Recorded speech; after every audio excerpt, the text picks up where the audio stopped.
Hello dear students, in this video I am going to tell you short question answer of chapter 2 The Lost Spring by Anish Young part 1.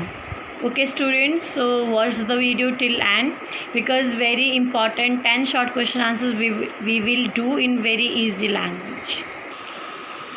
What was Sahib doing one morning? एक सुबह साहिब क्या कर रहा था? Sahib was scrounging searching coins in the garbage. Sahib ढूंढ रहा था garbage मतलब कूड़ा करकट, उसमें कुछ सिक्के. आप चाहे स्क्राउंजिंग लिखिए, अगर आपको डिफ़िकल्ट लग रहा है तो आप सर्चिंग भी लिख सकते हैं. Where have these people of Seemapuri come from? ये लोग जब सीमापुरी में रहते हैं ये कहाँ से आए हैं? They have come from Bangladesh because their homes and fields were swept away by floods. They had no food, hence they left Bangladesh and came to Simapuri. ये लोग बांग्लादेश से आए हैं क्योंकि वहाँ पे जो इनके घर थे और खेत थे वो बाढ़ से तबाह हो गए और अब इनके पास वहाँ पे खाने के लिए कुछ नहीं है, इसीलिए बांग्लादेश छोड़ के ये सीमापुरी आ चुके हैं. This question is very important, that's why I have wrote या marked star here. Who was Sahib? What was his full name? What was the irony about his name? बेटा ये क्वेश्चन बहुत इंपॉर्टेंट है. Sahib was a poor rag picker. Sahib एक बहुत गरीब rag picker था. बेटा रैग पिकर होता है जो कूड़ा करकट उठाते हैं, बड़े बड़े प्लास्टिक के बैग में प्लास्टिक की बॉटल गिलास वगैरह उठाते हैं ना, उसे हम रैग पिकर कहते हैं. His full name was Sahib ए आलम. उसका पूरा नाम है साहिब ए आलम और इस नाम का मतलब होता है it means Lord of the universe. और नाम के अकॉर्डिंग नाम का मतलब होता है विश्व का देवता. But Sahib was very poor. He had no clothes shoes, thus there was deep irony in his name. अब नाम तो है साहिब का साहिब ए आलम, दुनिया का देवता, लेकिन हकीकत में साहिब इतना गरीब है कि खाने के लिए अन्न नहीं है और पहनने के लिए वस्त्र नहीं है. तो इसी प्रकार उसके नाम में और उसकी हकीकत की ज़िंदगी में कितनी बड़ी आयरनी है, कितनी बड़ी विडंबना है. But promises like mine abound in every corner of this bleak world. Explain. बेटा ये एक सेंटेंस है आपके इस चैप्टर में मेंशन है. हो सकता है अगर कोई पैसेज आए तो ये इंपॉर्टेंट पैसेज है, इसीलिए मैंने वहाँ से सेंटेंस लिया है. मैं आपको एक्सप्लेन करती हूँ.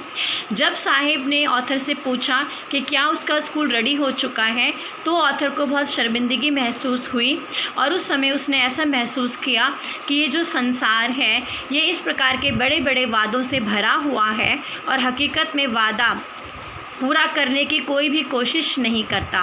When Sahib asked author if his school was ready, then the author felt embarrassed and added that this world is full of big promises made by leaders which are never fulfilled. So this is a textual question. What is Sahib looking for in the garbage dump? Where is he and where has he come from? Sahib कूड़ा करकट की जो ढेर है, dump का मतलब ढेर, उसमें क्या ढूंढ रहा है और वो कहाँ पे रहता है और वो कहाँ से आया है. Sahib is searching anything that can get him some coins. Sahib ऐसी चीज़ें ढूंढ रहा है उस कूड़े के ढेर से जिसे बेचकर वो सिक्के कमा सके, पैसे कमा सके. और कभी कभी वो पैसे भी ढूंढता है बेटा. कभी कभी जब वो ढूंढ रहा होता है तो उसको 1 रुपये का सिक्का मिलता है, 10 रुपये का सिक्का मिलता है. और अभी जो ये साहिब है ये सीमापुरी में रहता है जो कि दिल्ली का एक एरिया है और ये जो साहिब है ये बांग्लादेश से आया है. तो ये क्वेश्चन और ये जो आंसर है ये भी बहुत इम्पॉर्टेंट है. स्टार से मैंने आप लोगों के लिए ये बनाया है, इसमें star. What explanation does author give for children not wearing footwear? Author क्या कारण बता रही है कि जो ये बच्चे हैं ये फुटवेयर क्यों नहीं पहनते. The rag pickers were very poor children, they went about bear foot. जो ये रैग पिकर्स हैं ये बहुत गरीब बच्चे होते हैं और ये बिना चप्पलों के यहाँ वहाँ घूमते हैं. Some even said that going barefoot was a tradition among them. और कुछ इन रैग पिकर्स बच्चों ने ये भी कहा कि बिना चप्पलों के चलना इनके एक परंपरा भी है, लेकिन हकीकत में ऐसा नहीं है. हकीकत में ये जो बेचारे इतने गरीब हैं कि इनके पास जूते चप्पल ही नहीं है, तो बेटा पहनेंगे कहाँ से. सो बेटा this question is also very important, इसीलिए स्टार बनाया मैंने इसके आगे. What does garbage mean for elders and for children? ये जो कूड़ा करकट है, बड़े लोग इसको क्या समझते हैं और छोटे बच्चों के लिए ये क्या है? Garbage to the elders is their daily bread BREAD. It means a roof over their heads. It is a means of survival for them. But for children it is a thing wrapped in wonder. For elders it is gold and for children it is even more. Garbage जो है वो बड़े लोगों के लिए रोज़ी रोटी कमाने का एक ज़रिया है और इस गार्बेज की वजह से ही उनके घर के ऊपर छत है और इसी वजह से ये अपनी ज़िंदगी को जी पाते हैं। लेकिन छोटे बच्चों के लिए ये जो गार्बेज कलेक्शन होता है ये एक हैरानी है। इन्हें रोज़ ये हैरानी होती है कि आज मुझे कितने पैसे मिलेंगे। Where did the writer see Sahib one morning? What was he doing there? एक दिन जो राइटर है उसने साहिब को कहाँ पे देखा और वो वहाँ पे क्या कर रहा था? मॉर्निंग की बात है बेटा। One morning Sahib was standing near the gate of a neighbourhood club. He was watching 2 men playing tennis. Sahib liked tennis. बेटा ये वन वर्ड में भी आ सकता है कि साहिब कौन सा गेम पसंद करता था? टेनिस. साहिब को टी स्टॉल में कितने पैसे मिलते थे? 800 रुपीज़. इस प्रकार छोटे छोटे क्वेश्चन हैं जो आपके वन वर्ड में आ सकते हैं। एक सुबह जो साहिब है वो एक नेबरहुड क्लब के बाहर खड़ा था और वहाँ से वो 2 लोगों को टेनिस खेलते हुए देख रहा था क्योंकि साहिब को टेनिस खेल बहुत पसंद था। What was Sahib wearing one winter morning? Where did he get it?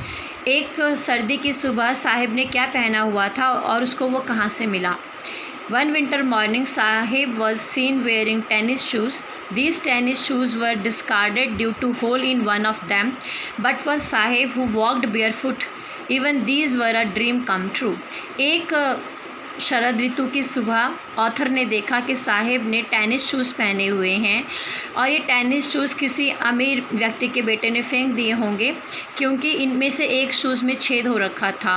लेकिन साहिब के लिए जो कि बिना चप्पलों के जूतों के घूमता रहा, उसके लिए ये जो टेनिस शूज़ हैं ये एक सपने के भांति हैं कि कम से कम उसको ये शूज़ मिले तो हैं पहनने के लिए, बेशक उनमें छेद हो।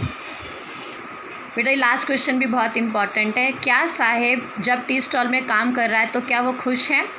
ऐसा भी हो सकता है और ये इस प्रकार भी आ सकता है। Sahib is no longer his own master. Explain. So Sahib was getting 800 rupees and all his meals at the tea stall but still he was not happy. Sahib को 800 रुपीज़ मिल रहे हैं और तीनों वक्त का खाना मिल रहा है टी स्टॉल पे, लेकिन वो खुश नहीं था। Here he has to work under the tea stall owner. यहाँ पर उसको चाय का दुकान का जो मालिक है उसके अंदर काम करना है, उसकी गाइडलाइंस के हिसाब से काम करना है। He was happy earlier because the plastic bag he carried was so light and he could wander wherever he liked to search coins or things in the garbage. और पहले वो बहुत खुश था क्योंकि जो प्लास्टिक बैग वो कैरी करता था वो बहुत हल्का था और अपनी मर्ज़ी से साहिब जब कभी भी जहाँ जाना चाहता था जाता था और गार्बेज के डंप से कॉइन सर्च करता था। He was his own master. वो अपने मर्जी का मालिक था. But now he works as per owner of the tea stall. लेकिन अब वो जो टी स्टॉल का ओनर है, मालिक है, उसके हिसाब से काम करता है। इसीलिए साहिब अब खुश नहीं है क्योंकि अब वो अपनी मर्जी का मालिक नहीं है। ये देखो बेटा यहाँ पे साहिब है और इसके ऊपर इतना प्लास्टिक बैग है और ये ऑथर इससे बात कर रही है। तो मुझे उम्मीद है कि जो शॉर्ट क्वेश्चन आंसर मैंने प्रिपेयर किए हैं आप लोगों को समझ में आए होंगे। Thank you.